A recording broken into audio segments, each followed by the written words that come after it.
सुरा मेरय मज्ज प्रमाद ठाणा वेरमणी सिक्खापदं समाधियामी. मी इतर मोहात पडणाऱ्या मादक वस्तूच्या सेवनापासून अलिप्त राहण्याची प्रतिज्ञा करतो. मी काय करतो? इतर मोहात पडणाऱ्या मादक वस्तूच्या सेवनापासून अलिप्त राहण्याची प्रतिज्ञा करतो. काय करतो आई? सांगा बरं. पहा, आम्ही काय करतो? आम्ही अलिप्त राहण्याची प्रतिज्ञा करतो. म्हणजे मी दारू, गांजा, अप्पू, चरस, क्रिस्टल, खर्रा, गुटखा, म्हणजे माझ्या शरीराला हानी होईल, हे माझं शरीर गुंग होईल, या सेवनापासून अलिप्त राहण्याची प्रतिज्ञा करतो. मग आता काय होते? आता असं होते का? आता काय होते? मी अलिप्त राहण्याची प्रतिज्ञा करतो, पण आमचा बर्थडे असो, आमची पार्टी असो, आज त्याची पिली तर उद्या त्याला मी पाजवील. आई बरोबर आहे ना? आज त्याचा बर्थडे आहे, त्याच्याकडून पार्टी हॉटेलमध्ये, बारमध्ये, मी त्याची पिल, उद्या माझा बर्थडे आहे, मी त्याला पाजवील. उद्या बाहेर निघलं की ब्रिस्टाल, गुटखा आहे की नाही, आणि आमचे सगळे बारमध्ये जाणे आहे की नाही. मग खर्रा खाणे, मी खर्रा माझ्यापाशी नसेल तर मित्राचा मागील, नाही तर त्यानं मागला नाही तरी मित्र येईल खरा घेऊन, हा घे रे खरा, मी खालो तुझे. म्हणजे आम्ही कुठं आहोत? अगोदरच्या काळापासून आहे. सिद्धार्थ सम्यक बुद्धांनी काय निराकरण केलं या शिलाचं? सुरा मेरे म्हणजे प्रमाद ठाणा वेरमणी सिक्खापदं समाधियामी. अगोदर रस म्हणत होती आई, उसाचा रस, आंब्याचा रस, बरोबर आहे, केळाचा रस, जांबाचा रस, गाजराचा, म्हणजे सगळ्याचा रस, हे तुम्हाला प्राधान्य दिलंय. डोंबरे म्हणत होते, मोह म्हणतात, मोह, याचाच रस का नाकारला बरं? आहे की नाही? तुम्ही खाल्ले आई, तुम्ही खाल्ले, उमराच्या भाकरी खाल्ल्या असेल, मोहाच्या भाकरी खाल्ल्या असेल, परंतु मोहाची दारू काढत होते म्हणून ते मोहाचा रस का नाकारला? का नाकारला? की या चांगल्या बुद्धीला गुंग करून भान हरपून जातंय, म्हणून याची भान हरपतंय.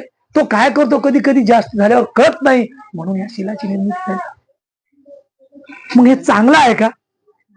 आम्ही काय केलं? आम्ही जे नाही करायचं ते केलं. आम्ही जे नाही करायचं ते केलं. शेवटचा क्षण आहे. आम्ही काय केलं? ऐका, आम्ही दारू पिऊन अन्याय केला, आम्ही दारू पिऊन बलात्कार केला, आम्ही दारू पिऊन चोरी केली, आम्ही दारू पिऊन ऍक्सिडेंट केला, आम्ही दारू पिऊन आमच्या घरी जाय सोडून दुसऱ्याच्याच घरी गेलो. आम्ही दारू पिऊन काय काय नाही केलं, सांगावं तेवढं कमी आहे. दारूच्या धुंदीत आम्ही सर्वच काही करायलो. आम्हाला मर्डर करायची इच्छा नाही, अपेक्षा नाही, परंतु आमचा राग क्रोध जागा झाला. परंतु आम्ही दारू पिल्यामुळं, आम्ही दारू कोणा पाजवल्यामुळं, आम्हाला दारू मध्ये विकत घेतल्यामुळं, आम्हाला कोणीतरी लालच दिल्यामुळं आम्ही दारू पिऊन मर्डर केलेत, आम्ही दारू पिऊन ऍक्सिडेंट केलेत, आम्ही चांगल्या माणसाला मारलं, आम्ही वाईटही माणसाला मारलं. आम्ही काय काय नाही केलं दारू पिल्यामुळे. चोरी सुद्धा केली आम्ही. आमची अपेक्षा नव्हती चोरी करायची, आमच्या मनात येत नव्हतं. मनाचा केंद्र बिंदू सांगतोय तुम्हाला की चोरी करणे गुन्हा आहे, परंतु आमचे डोळे, आमची लालसा, आमची तृष्णा लई वाईट आहे. आमची इच्छा एवढी वाईट आहे, आमची अपेक्षा तर सांगूच नका. आम्हाला कुठं नेऊन ठेवून देते. आम्ही हत्या करू लागलो, आम्ही चोरी करू लागलो, आम्ही बलात्कार करू लागलो, आम्ही सगळंच काय करू लागलो दारूमध्ये. म्हणजे ह्या शिलाची निर्मिती त्या काळी केली. मधला काळ तर खूप सुंदर होता. सगळं जग बुद्धाकडे उगाच वळालेलं नाही. सगळ्या जगाला मान्य आहेत बुद्धाचे विचार, परंतु भारतामध्ये मुठभर लोक या शिलाचं उल्लंघन करत आहेत आणि आजही चालू आहे. हे अन्याय अत्याचार नाही का? आज समुद्रामध्ये हे आता जे चालू आहे प्रकरण, मी अगोदरही सांगितलं, हे अन्याय अत्याचार करतात. हे दारू पिऊन करत नाहीत का? मध्ये अड्डा नाही का दारूचा? हे अन्याय अत्याचार. माणसंच माणसाला कापून खात असतील, भाजून खात असतील, फ्राय करून खात असतील, तर आम्ही कुठपर्यंत सहन करायचं? कुठपर्यंत सहन करायचं आम्ही? याच्यावर आम्ही चिकित्सा केली पाहिजे. हे चालू आहे, आत्ता चालू आहे आई. आज रोजी चालू आहे. अशा लहान मुलीला कापून भाजून खाऊ लागले, फ्राय करून. मासाचे लचके तोडून खाऊ लागले. त्याच्यावरच 2 तारखेला आदरणीय श्रद्धेय बाळासाहेब आंबेडकरांनी मुंबईच्या सीएसटी मध्ये तिथे शिवाजी टर्मिनस त्या ठिकाणी आंदोलन उभं केलंय. उद्या 2 तारखेला आहे. मोदी हटाव देश बचाव उद्या मुंबईला आहे 2 तारखेला. हा शिवाजी बघा खूप भयानक आहे. म्हणून मला सांगा, या शिलाची निर्मिती झाली बाबासाहेब आंबेडकरांनी 2 वर्ष 11 महिने 18 दिवसामध्ये पिनल कोड 511 नुसार 85 510 34 4/13 जुआ ऍक्ट 8/20 नार्कोटिक्स या अधिक कलमानुसार सजा होते. परंतु आम्ही घरचा माणूस दारू पिल्यानं त्याची पत्नी किंवा त्याची आई जाईल का पोलीस स्टेशनला? आळा घालण्यासाठी भक्कम मार्ग आहेत, परंतु गेलं पाहिजे. आम्ही पिली नाही पाहिजे दारू. आणि शिला आहे ना. हा नाही पोलीस स्टेशन मध्ये असं नाही हो. या शिलाचं उल्लंघन मला सांगा, एवढ्या दारूचे परमिशन हे द्यायला नाही पाहिजे ना. म्हणजे याची निर्मिती कोण करायला? सरकार. का? त्याच्यापाशी पैसा याला, लाचलुचपत भेटायली सगळ्यात जास्त. कशामुळे? दारूमुळे. म्हणजे याची निर्मितीसाठी या संविधानाच्या कलमामध्ये याचं उल्लंघन होते नाही का? चालू आहे ना. म्हणून पहा, हे आपल्याला जागे व्हावं लागेल. पहा, शेवटचा क्षण सांगतोय मी. बघा, शेवटचा क्षण सांगतोय मी. पंचशिलेचे पालन नाही केल्यामुळे काय काय घडलं? पंचशिलेचे पालन न केल्यामुळे कित्येक संसार उद्ध्वस्त झालेत का? झालेत. तुम्ही विचार करा. मी हे 5 शिले सांगलेत. पंचशिलेचे पालन न केल्यामुळे कित्येकांचे संसार उद्ध्वस्त झाले. म्हणून तुम्ही पंचशिलेचे पालन करावं. पहा, कित्येक महिला विधवा झाल्यात. कित्येक महिला विधवा झाल्यात कशामुळे? पंचशिलेचे पालन न केल्यामुळे. कित्येक पुरुष एकटे पडलेत कशामुळे? कित्येकांचे संसार उद्ध्वस्त झालेत, महिला विधवा झाल्यात, पुरुष एकटे पडलेत. आता वातावरण चालू आहे की नाही? हे कशामुळे? पंचशिलेचे पालन न केल्यामुळे संसार उद्ध्वस्त झाले. हो, तरी आम्ही पाठीमागे फिरून नाही पाहिलं का? पाहिलं पाहिजे.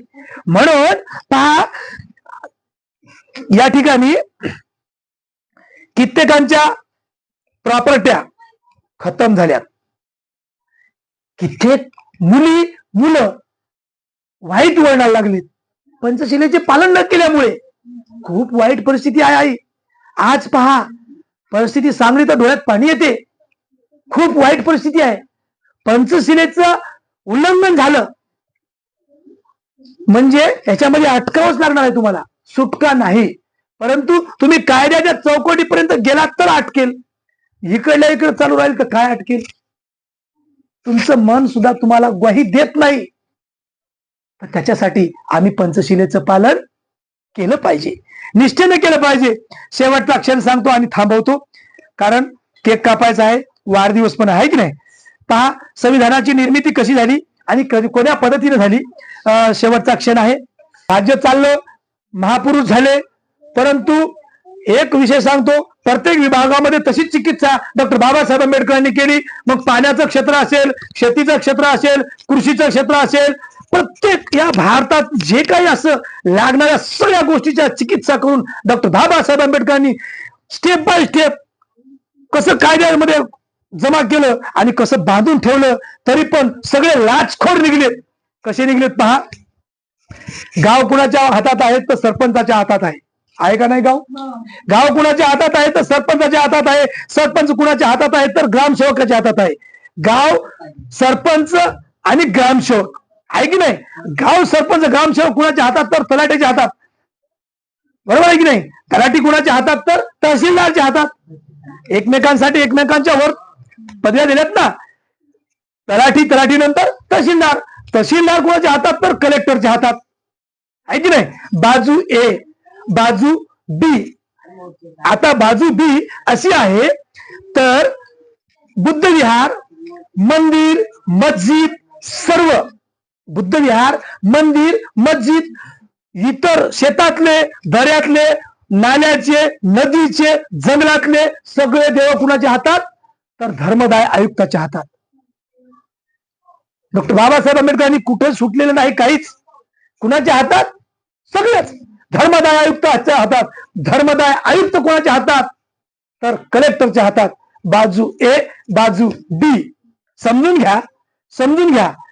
पहा, कलेक्टर कुणाच्या हातात? पहा, कलेक्टर कुणाच्या हातात? तर राज्य शासनाच्या हातात. राज्य शासन केंद्र शासनाच्या हातात. केंद्र शासन संसदेच्या हातात. संसद राष्ट्रपतीच्या हातात. राष्ट्रपती संविधानाच्या हातात. आणि संविधान कुणाच्या हातात आहे? तर बोधिसत्व परमपूज्य डॉक्टर बाबासाहेब आंबेडकरांच्या हातात. हे मी तुम्हाला ग्रामीण पासून, गावखेड्यापासून तर आपल्या संसदेपर्यंत सांगितलं आहे. संविधान निर्मितीपासून तर ग्रामीणपर्यंत सांगितलं आहे. अशी चिकित्सा सर्व विभागामध्ये केलेली आहे. सर्व. कारण एकमेकांच्या वर असले तर तो त्याला दबाव आणून तो काम करून घेईल. तो करून हे काम करेल, हे त्याच्यावरचा त्याला ऐकलं त्याच्या वरिष्ठ करेल, कलेक्टर ती करेल, कलेक्टर नाही तर राष्ट्रपती तरी करेल, पंतप्रधान तरी करेल. परंतु आज पाहतो डोळ्याने उघड्या, सगळे विकल्या गेले, लाच लुचपत खाऊ लागले, अन्याय अत्याचार करू लागले.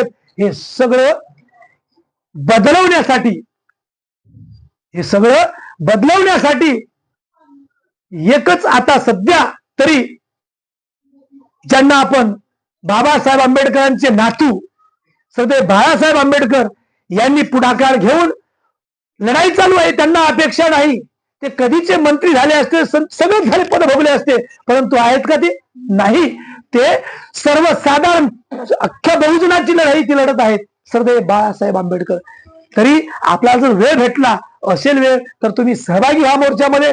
या ठिकाणी मी भंते राहुल बोधी, चैत्यभूमी मुंबई, जी बुद्धिस्ट सोसायटी ऑफ इंडिया अर्थात भारतीय बौद्ध महासभा, तमाम बौद्धांची मातृसंस्था, डॉक्टर बाबासाहेब आंबेडकर संस्थापक अध्यक्ष आहेत. ज्या बाबासाहेब आंबेडकरांनी बौद्धांसाठी, तमाम बौद्धांसाठी जी संस्था स्थापन केली ती दी बुद्धिस्ट सोसायटी ऑफ इंडिया. त्या संस्थेचे राष्ट्रीय अध्यक्ष बाबासाहेब आंबेडकर होते, संस्थापक अध्यक्ष होते.